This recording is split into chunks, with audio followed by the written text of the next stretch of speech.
Bom, passamos agora para as demais prosas, tá? As demais prosas. E aí,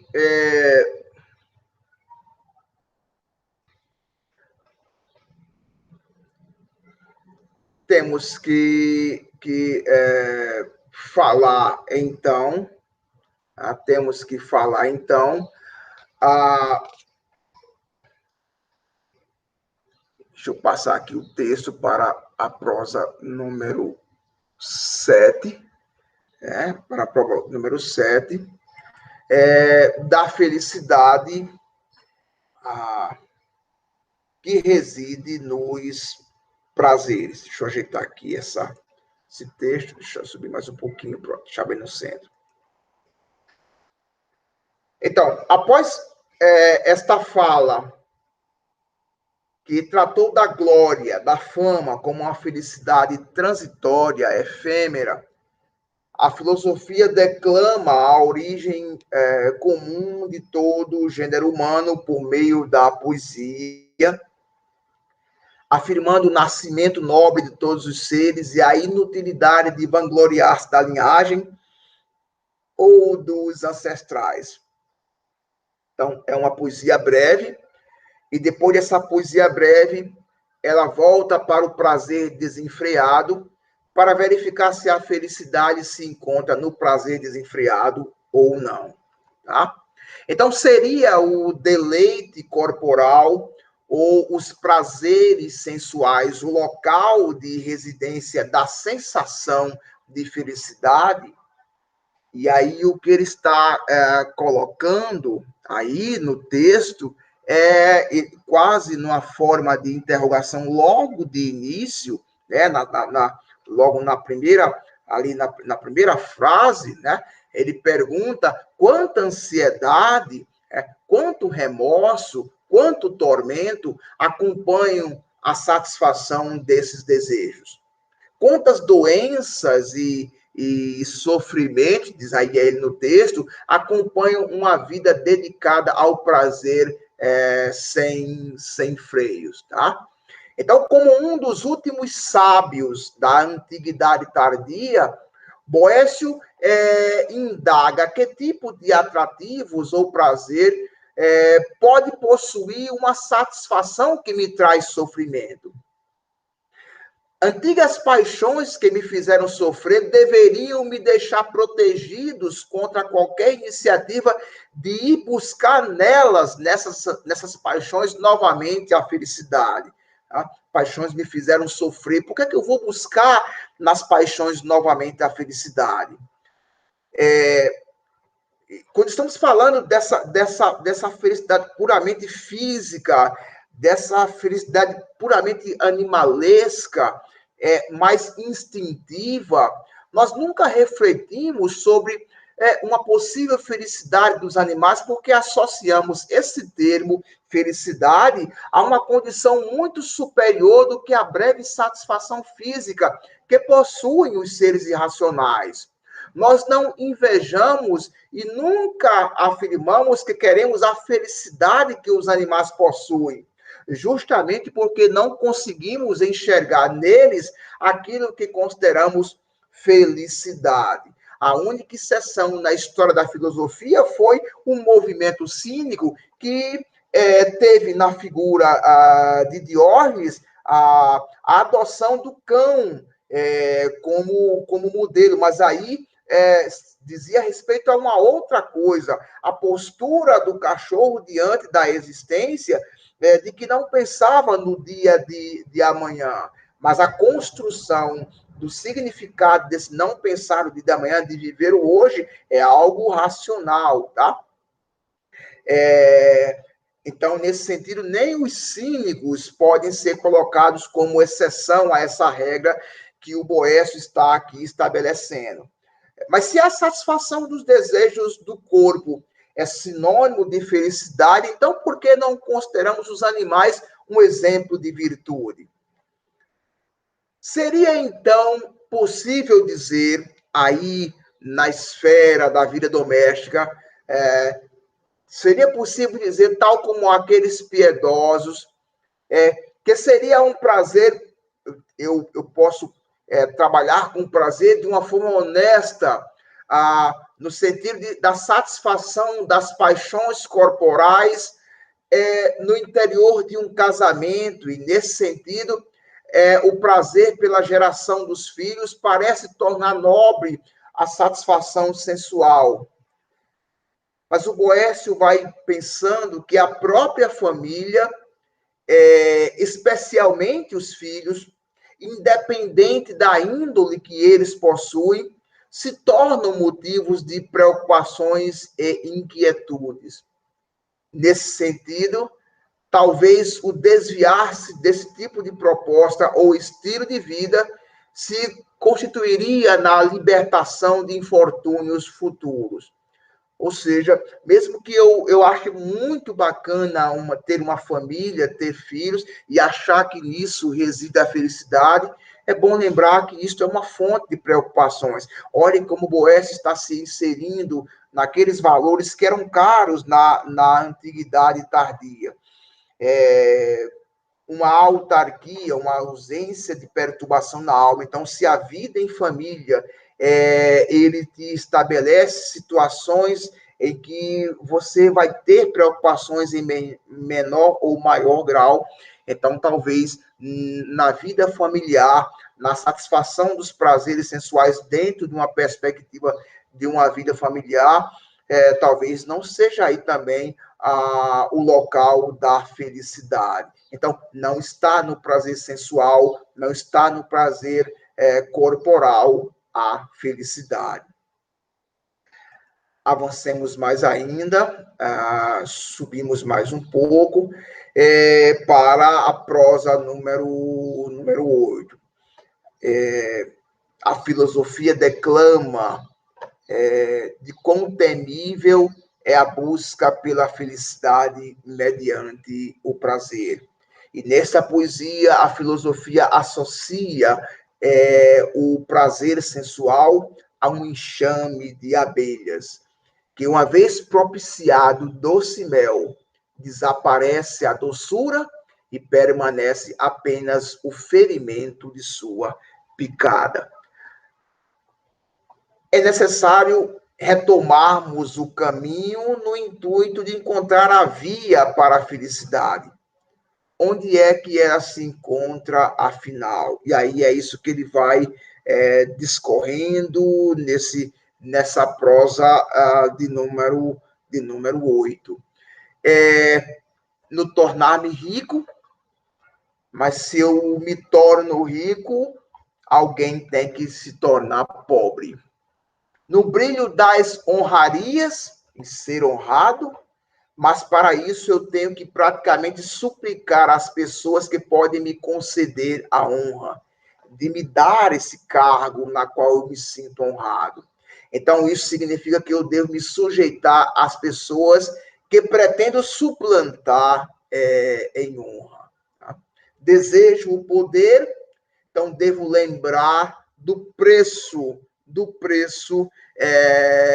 constante do risco de ser traído por meus subordinados, né? Por meus subordinados ou por um outro inimigo qualquer.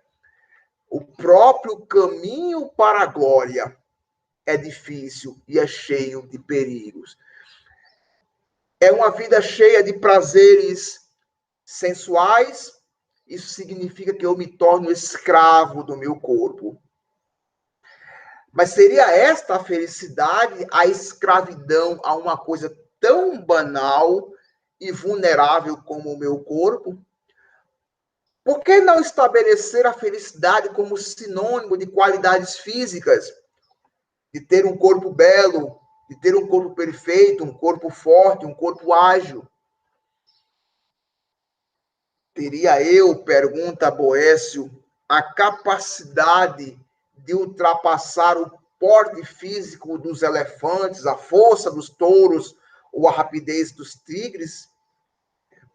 E aí o Boécio, ele começa a nos convidar para olhar para a extensão do céu, para ver como o céu permanece perene, e como é perene o ritmo dos seus deslocamentos. E aí temos que lembrar que estamos numa concepção geocêntrica em que percebemos que parece que o céu se move em torno da Terra. Quando olhamos para isso que é permanente, é preciso que, a partir daquilo que permanece, a gente comece a refletir como desejamos coisas que são voláteis, que não permanecem, que não subsistem. Mas aquilo que torna o céu admirável, a sua permanência, ao mesmo tempo o seu deslocamento, ele se desloca e ele permanece ao mesmo tempo. O que é admirável não é a permanência em si, nem o deslocamento, que ao deslocar ainda permanece, mas a razão por trás do permanecer e do deslocar. Olhar para a beleza física, tá?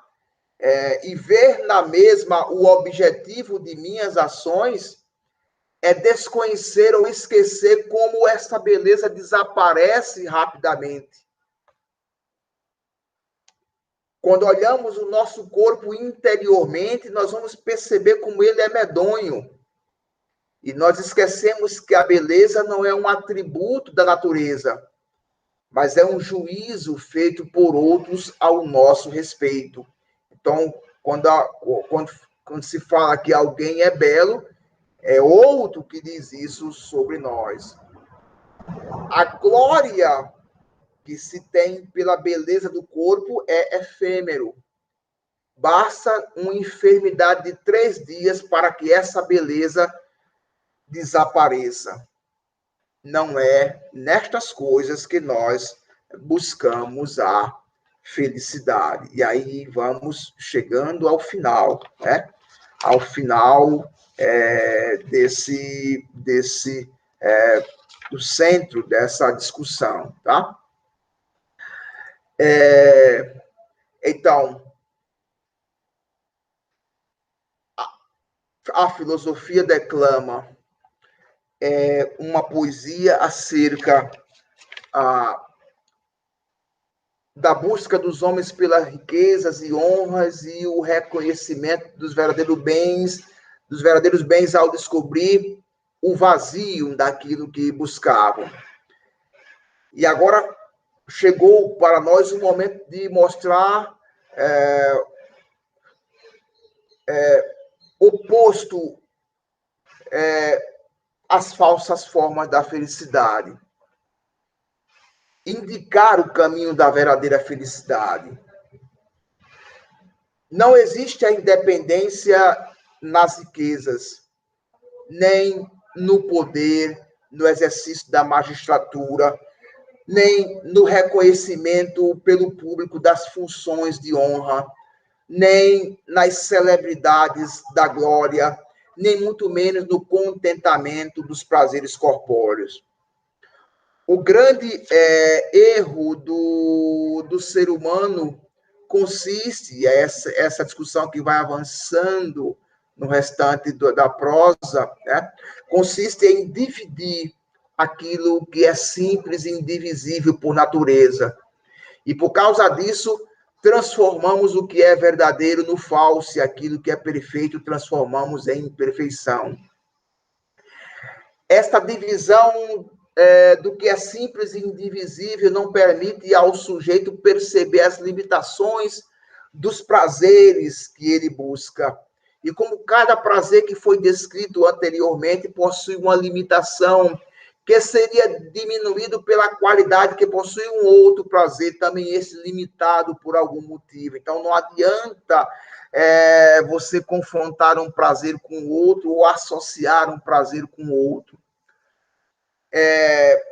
A leitura do texto, no qual a filosofia, dialogando com Boécio, contrapõe a suficiência, a potência e a fama como elementos da virtude, a que se quer buscar como sinônimo de felicidade lá no início do texto, parece indicar que esta felicidade possui elementos que se encontram nas falsas concepções da mesma, porém de maneira unificada. Eu disse a vocês lá atrás, isso está no começo do texto, né? A gente pode voltar lá para trás, para o começo do texto, e verificarmos isso que eu estou dizendo, né? Lá atrás, no começo do texto, estamos falando com isso, quando dizemos que a felicidade consiste num estado perfeito pela congregação de todos os bens. Então, se eu estou, nesse momento, falando que todos os bens são limitados, como é que eu posso colocar, então, que a felicidade seria essa congregação de todos os bens, tá? Ele diz aí nessa página sobre isso, ele afirma que é necessário admitir que a suficiência, a potência, a fama, o respeito e a alegria são nomes diversos, mas que em nada diferem na substância. Então,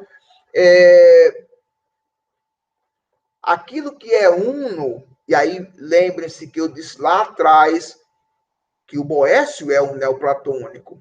Aquilo que é uno e simples por natureza se torna dividido pelos homens em virtude da ignorância dos mesmos. Ao realizarem esta divisão, eles se esforçam para obter uma parte de um todo, que não possui partes. Dessa forma, não conseguem obter a parte que almejam, visto que ela não existe em separado, nem tampouco o todo que não almejam obter. Tá?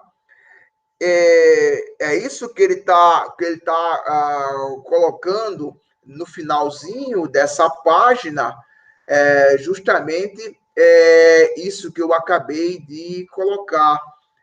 Da mesma forma, pode-se falar a respeito da honra, da glória e dos prazeres, pois cada uma dessas qualidades se identifica com todas as outras, e aquele que procura uma delas sem procurar outra, não consegue alcançar nem mesmo a que procura. Então, isso automaticamente parece dar a entender para nós que a felicidade seria alcançado se alguém se apoderasse simultaneamente de todas essas falsas felicidades. Seria possível, indaga a filosofia, encontrar a felicidade naquilo que se provou ou não dá aquilo que promete? Então, se eu pego riqueza, se eu tenho riqueza, fama, glória, prazer, eu sou feliz, mas a gente viu que essas coisas não concedem a felicidade. Mas se eu tiver tudo isso, eu consigo ser feliz? E a filosofia diz, não. Não se busca a felicidade nas coisas que, tomadas de forma isolada, aparentam reunir todos os bens nela própria. A gente tem que aprender como se dissimula a falsa felicidade, quais as suas causas. E uma vez disso, a gente deve dirigir o olhar da mente na direção contrária. E veremos a felicidade de forma imediata, a felicidade que nos foi prometida. Né? A verdadeira felicidade, ele vai dizer isso mais na frente, tá? Aqui no final desse trecho aqui, tá? Onde ele vai comentar que a verdadeira felicidade é aquela que torna um homem completamente independente, poderoso, respeitável, ilustre, feliz.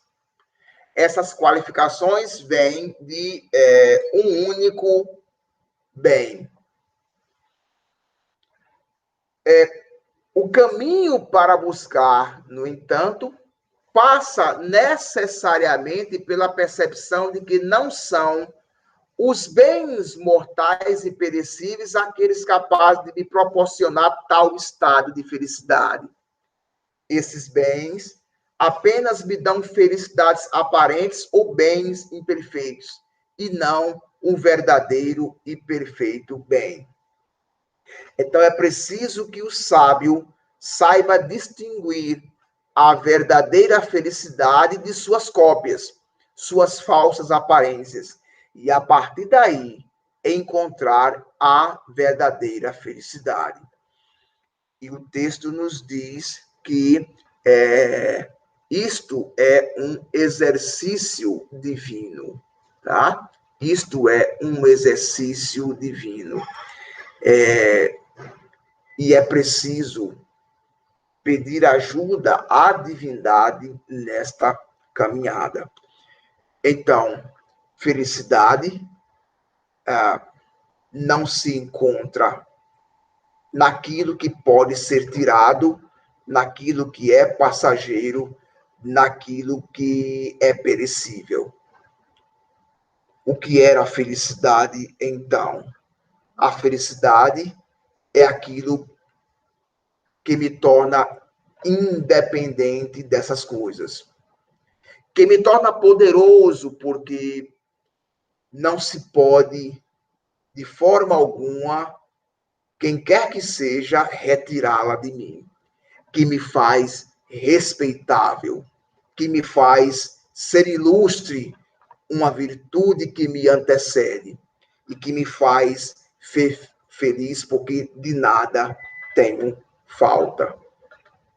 A felicidade se encontra em possuir algo que tenha essas características. O que é? Eu não respondo. Eu espero que vocês sejam capazes de intuir do que se trata e que tenham a curiosidade de irem ao texto completo e descobrirem por vocês mesmos o que é que para Boécio, na figura da filosofia que ele constrói, da dama da filosofia, o que é a felicidade. Ok? Até o nosso próximo encontro.